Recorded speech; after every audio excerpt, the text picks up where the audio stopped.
అరావరి పర్వతాల్లో మైనింగ్ చేపట్టడాన్ని వ్యతిరేకిస్తూ ఉన్నారు హైదరాబాద్కు సంబంధించినటువంటి పర్యావరణ ప్రేమికులు. సుప్రీంకోర్టు సైతము మైనింగ్ చేసుకోవచ్చు అని చెప్పేసి పర్మిషన్ ఇవ్వడానికి వ్యతిరేకిస్తున్నటువంటి సందర్భం. బ్రదర్, మీరు ప్రధానంగా ఏం చెప్పదలుచుకున్నారు? ఖచ్చితంగా మైనింగ్ చేపట్టడానికి అవకాశం ఉంది, ఆల్రెడీ కంటిన్యూ కూడా చేయబోతా ఉన్నారు దాన్ని. అవునవును, మైనింగ్ చేసే అవకాశం చాలా వెసులుబాటుగా కలిగించింది ఆ జడ్జ్మెంట్ ఏదైతే ఉందో. అలాగే వారం రోజుల తర్వాత మళ్ళీ గౌరవ సుప్రీంకోర్టే మనకి స్టే ఇచ్చింది.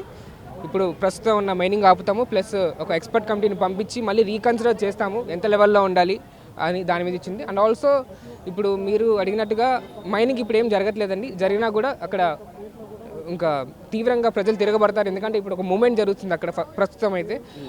కాకపోతే ఈ మూమెంట్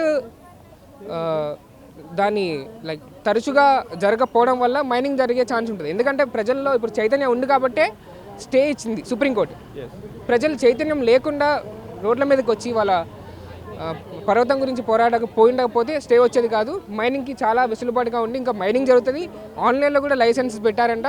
వందల కొద్ది లైసెన్సులు కేంద్ర ప్రభుత్వం నుంచి, మినిస్ట్రీ నుంచి పొందాయి కార్పొరేట్ శక్తులని మనం విన్నాము. అలాగే మేము ఎందుకు వ్యతిరేకిస్తున్నామంటే ఇది ప్రజలకి ఆటంకం కలిగించే విషయం. ఇది మనం చూస్తూ ఉంటాం కదా, రోజు వరదలు వస్తూ ఉంటాయి. తెలంగాణలో వరదలు వచ్చాయి, మొన్న పంజాబ్ అక్కడ కూడా వరదలు వచ్చాయి, హర్యానాలో వచ్చాయి. వరదలన్నీ ఎందుకు వస్తున్నాయి? ఎందుకంటే ఎకలాజికల్ డిస్టర్బెన్స్ ఉంటేనే వరదలు వస్తాయి, విపత్తులు వస్తాయి. దాని మీద దృష్టి పెట్టకుండా ప్రభుత్వాలు వాళ్ళు చేసే చట్టాలలో ఒక కార్పొరేట్ కంపెనీకి, ఒక కార్పొరేట్ వ్యవస్థకి భూములను, కొండలు అంటగట్టి అది ఎవరికి ఉపయోగం? ప్రజలకు ఉపయోగం కాదు కాబట్టి మేము ప్రశ్నిస్తున్నాము. అండ్ ఆల్సో ఇప్పుడు మనము చూస్తున్నాం అక్కడ ఒక పర్వతాన్ని మనము కొట్టేస్తున్నామంటే ఆ ప్రక్రియలో కూడా ఎంతో పొల్యూషన్ ఉంటుంది, ఎయిర్ పొల్యూషన్. ఆ ఎయిర్ పొల్యూషన్ చుట్టుపక్కల ఉన్న ప్రజల మీద తీవ్రంగా పడుతుంది. లంగ్స్ క్యాన్సర్స్ వస్తాయి, వివిధ వ్యాధులు వస్తాయి. వాటికి బిల్ అవుతుంది కదా, మెడికల్ ఎక్స్పెన్సెస్ కూడా అవుతాయి కదా. మీరు కంపెన్సేషన్ ఇచ్చి పక్కకు పంపించినా కానీ ఆ కంపెన్సేషన్ డబ్బులతో వీళ్ళ మెడికల్ బిల్లులే సరిపోతాయి.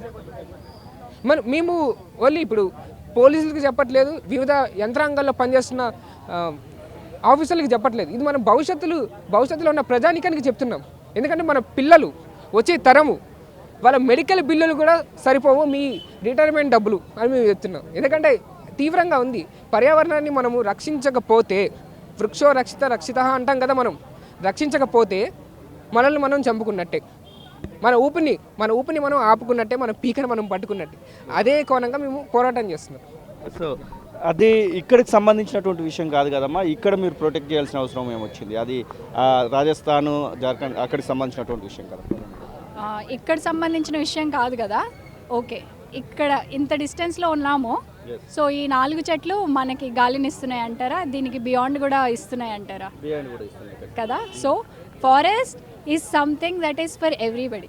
నేచర్, ప్రకృతి ఎవరికి గాలి, మనం పీల్చుకునే గాలి, నీళ్ళు ఏది మనం ఆపలేము కదా. So it's has that senses, right? So every forest in India already చాలా అడవులు కొట్టేసారు. అడవులు కొట్టేయడం వల్ల ఎన్నో ఇబ్బందులకి గురవుతున్నాము. ఎస్పెషల్లీ మీరు ఇప్పుడు అడిగిన క్వశ్చన్కి, ఢిల్లీలో ఏం జరిగింది? పొల్యూషన్ కనబడుతుంది. దే ఆర్ యాక్చువల్లీ గాలిని కొనుక్కుంటున్నారు. మీరు ఎప్పుడైనా అనుకున్నారు గాలిని కొనుక్కుంటామనే పరిస్థితి? సరే, మరి ఇప్పుడు మీరు పీల్చుకునేది ఏమనుకుంటున్నారు? గాలి అనుకుంటున్నారా? ఒకసారి నేను చెప్తాను. ఇప్పుడే గూగుల్కి వెళ్ళి air quality index in Hyderabad అని చూడండి. మనం రోజుకి 3 సిగరెట్ల నుంచి 4 సిగరెట్లు తాగే పరిస్థితి. మీరు గాలిని పీల్చుకుంటలే. ఇప్పుడు చెప్పండి, ఢిల్లీలో జరుగుతుందా? హైదరాబాద్లో కూడా జరుగుతుందా? కదా. సో అడవి అనేది ఒక ప్రాంతానికి, ఒక మనిషికి, ఒక వ్యక్తికి సంబంధించినది కాదు. ఈ నేచర్ అందరిది, ప్రకృతి అనేది అందరిది. జల్ జంగల్ జమీన్ అన్నప్పుడు జల్ జంగల్ జమీన్ ఈజ్ గిఫ్టెడ్ కదా, ఎవడి సొత్తు కాదు అది.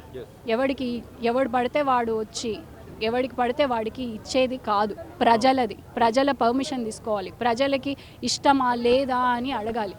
మీరు ఇలా అంటున్నారు. మనం కంచగచ్చిబౌలి గురించి ఫైట్ చేసినప్పుడు ప్రపంచం మొత్తం నేషనల్ లెవెల్లో మనకి సాలిడారిటీ వచ్చింది. ఒకవేళ వాళ్ళు కనుక ఈ హెచ్సియు ఇష్యూ మనం కాదు కదా, అదొక స్టూడెంట్ ఇష్యూ, అదొక తెలంగాణ ఇష్యూ లాగా చూసుంటే మనకు సుమోటో స్టే వచ్చేదా?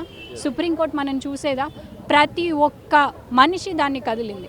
సో హైదరాబాద్ ప్రజలు కూడా అరవలి ఇష్యూని అది ఎక్కడో ఒక ప్రాంతానికి చెందింది అని చూడకూడదు, అలా చూడట్లేదు. మాకు ఎన్నో మెసేజ్లు, మా గ్రూప్లో ఎన్నో మెసేజ్లు, మన కోసం వాళ్ళు ఫైట్ చేసిర్రు, మనం వాళ్ళ కోసం ఫైట్ చేయాలి, అది ఎక్కడో ఉన్న అడవి కాదు, ఎంతో పురాతనమైనది, సో దాన్ని ఖచ్చితంగా కాపాడుకోవాలి అని ఉంది. సో అందుకనే మనం కాపాడుకోవడానికి అయితే కేవలం స్టే మాత్రమే వచ్చింది, ఇంకా ముందు ఏం జరుగుతుందనేటానికి క్వశ్చన్స్ అయితే కనబడతా ఉన్నాయి. మరొక వైపు దానికి సంబంధించినటువంటి టెండర్లను పిలుస్తూ ఉన్నారు, టెండర్లు కూడా కంటిన్యూ అవుతున్నటువంటి పరిస్థితి. ఎట్లా ముందుకు పోదలుచుకున్నారు మీరు పర్యావరణ ప్రేమి? అందుకే ఈ ప్రొటెస్ట్, ఈ రోజు చేసే ప్రొటెస్ట్ ఇంపార్టెంట్లీ ట్రాన్స్పరెన్సీ. మీరు ఒక ట్రాన్స్పరెన్సీని మెయింటైన్ చేయండి. స్టే వచ్చింది, స్టే దేనిపైన వచ్చింది, మీరు ఆ డెఫినేషన్ ఎలా ఇస్తున్నారు, సో ప్రజలతో మాట్లాడాలి. ఏ విధంగా మీరు ఆ ట్రాన్స్పరెన్సీ మెయింటైన్ చేయాలి అని అంటే ప్రజలకు ప్రతి ఒక్క విషయం వాళ్ళకి తెలియాలి. క్యాబినెట్లో లేకపోతే అసెంబ్లీలో ఇష్టం వచ్చినట్టు మీరు పోట్లాడుకోవడం కాదు. ప్రజల గురించి మాట్లాడండి, ప్రజల అవసరాల గురించి మాట్లాడండి.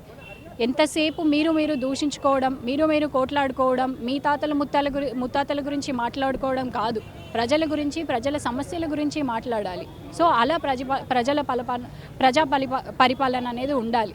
So we are demanding transparency in that stay and ఆ ట్రాన్స్పరెన్సీని మెయింటైన్ చేస్తూ ఎలాంటి స్టే వచ్చింది, దాని తర్వాత ఏం జరగబోతుంది అనేది చాలా ఇంపార్టెంట్. కాబట్టి మరీ ముఖ్యంగా ఈరోజు ప్రొటెస్ట్ అందుకే చేయాలి అనుకుంటున్నాము, అందుకే చేస్తున్నాం. మీరు ఇక్కడ ఇంకోటి చూస్తుంటే vote now forest department protector destroyer అని పెట్టినాం. మేము ప్రొటెక్టర్కి ఒక మనిషి ఇచ్చాడు, అది ఎందుకు ఇస్తున్నాం అని అడిగితే ఏదో ఒక చిన్న హోప్ వాళ్ళ మీద అని అన్నాడు. సో ఈ హోప్ ఫారెస్ట్ డిపార్ట్మెంట్ పోగొట్టుకోవద్దు, మన ప్రభుత్వం పోగొట్టుకోవద్దు అని నేను కొట్టుకున్నాను. ఎంతో కొంత ప్రజలకి మీ మీద ఒక చిన్న హోప్ ఉంది, ఆ చిన్న హోప్ని ఇంకా కాపాడుకుంటూ మీరు ఒక forest department please do your duty well అని చెప్తున్నాను నేను. ఎస్ బ్రదర్, మీరు ఎక్కడి నుంచి వచ్చారు? ఇంతకుముందు చాలా వరకు ఇట్లాంటి అడవులను కొట్టేసిన సందర్భాలు చూసాము, ఇప్పుడు అరవాళ్ళ మీద కూడా కన్నేసినటువంటి పరిస్థితి. ఎట్లా ప్రొటెక్ట్ చేయబోతా ఉన్నారు మీరు? So basically climate front Hyderabad తరపున మేము ఈ నిరసనలో పాల్గొంటున్నాము, ప్లస్ మా సపోర్ట్ని ఎక్స్టెండ్ చేసినాము. మేము క్లైమేట్ ఫ్రంట్ తరపున భారతదేశ వ్యాప్తంగా పనిచేస్తాం కాబట్టి ఆరావళికి సంబంధించి గత కొన్ని సంవత్సరాల నుంచి సంఘీభావాన్ని తెలుపుతున్నాము. ఆరావళిలో ఇప్పుడే కాదు, సుప్రీంకోర్టు ఇప్పుడు తీర్పిచ్చింది. కొన్ని సంవత్సరాల కిందట అక్కడున్న లోకల్ హైకోర్టు తీర్పులు ఇచ్చింది, ఏవైతే ఆరావళి మౌంటైన్ని మొత్తం కట్ చేసే పరిస్థితి. సో ఇట్లా ప్రతి సమయానికి యాక్టివ్గా ఉండి ఆరావళి ఇష్యూ గురించి ఎత్తుతూనే ఉన్నాము. ఈరోజు ఇక్కడ ఆరావళికి సంబంధించి నిరసన ఆర్గనైజ్ చేయడానికి కారణం ఏంటంటే భారతదేశ వ్యాప్తంగా పర్యావరణ ఉద్యమాల నినాదం ఒకటే, అదేంటంటే ప్రజలు పీల్చుకునే గాలి శుభ్రంగా ఉండాలి, ప్రజలు తాగే నీరు శుభ్రంగా ఉండాలి, ప్రజలు ఏదైతే నేల మీద నాగలి పెట్టి ట్రాక్టర్లు పెట్టి పొలం పండించుకొని తింటారో ఆ పొలం చక్కగా ఉండాలి, పెస్టిసైడ్లతో నిండుండొద్దు. ఇప్పుడు మీరు కనుక చూసుకుంటే హర్యానాలో నేను వెళ్ళినప్పుడు అక్కడ పరిశోధన చేస్తున్నప్పుడు మీరు అక్కడ భూమిని కనుక ఇట్లా పట్టుకొని చూస్తే మొత్తం ఉప్పు ఉంటుంది, ఎందుకంటే అంత పొల్యూటెడ్ అయిపోయింది, అక్కడ మొత్తం పాయిజన్ అయిపోయింది మొత్తం పెస్టిసైడ్స్ వాడడం వల్ల. సో ఆ పరిస్థితి ఆల్రెడీ తెలంగాణలో మస్తు చోట్ల వచ్చేసింది, దాన్ని ఇంకా ఇంటెన్సిఫై కాకుండా అడ్డుకోవడం కోసమే మా ఈ ప్రయత్నం. సో ఆరావళికి సంబంధించి నేను అదే చెప్తున్నాను, భారతదేశ వ్యాప్తంగా మా ఉద్యమం పర్యావరణానికి సంబంధించి ఉద్యమాల నినాదం ఒకటే, పీల్చే గాలి, నడిచే నేల, తాగే నీరు, వీటిని రక్షించుకోవడం అనేదే మా నినాదం. కాబట్టి అందరి నినాదం ఒకటే కాబట్టి ఈరోజు మేము ఆరావళికి సంబంధించి ఒక సంఘీభావాన్ని తెలుపుతున్నాము.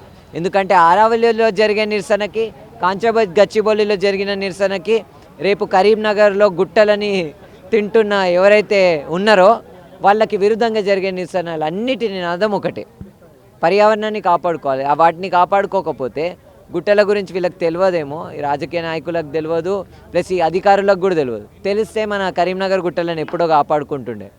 ఇప్పుడు మనం చూసుకుంటే హైటెక్ సిటీ అటువైపు వెళ్ళేటప్పుడు అన్ని గుట్టలన్నింటినీ తినేసిర్రు వీళ్ళందరూ, కార్పొరేట్ కంపెనీలన్నిటి అన్నీ తినేసినాయి.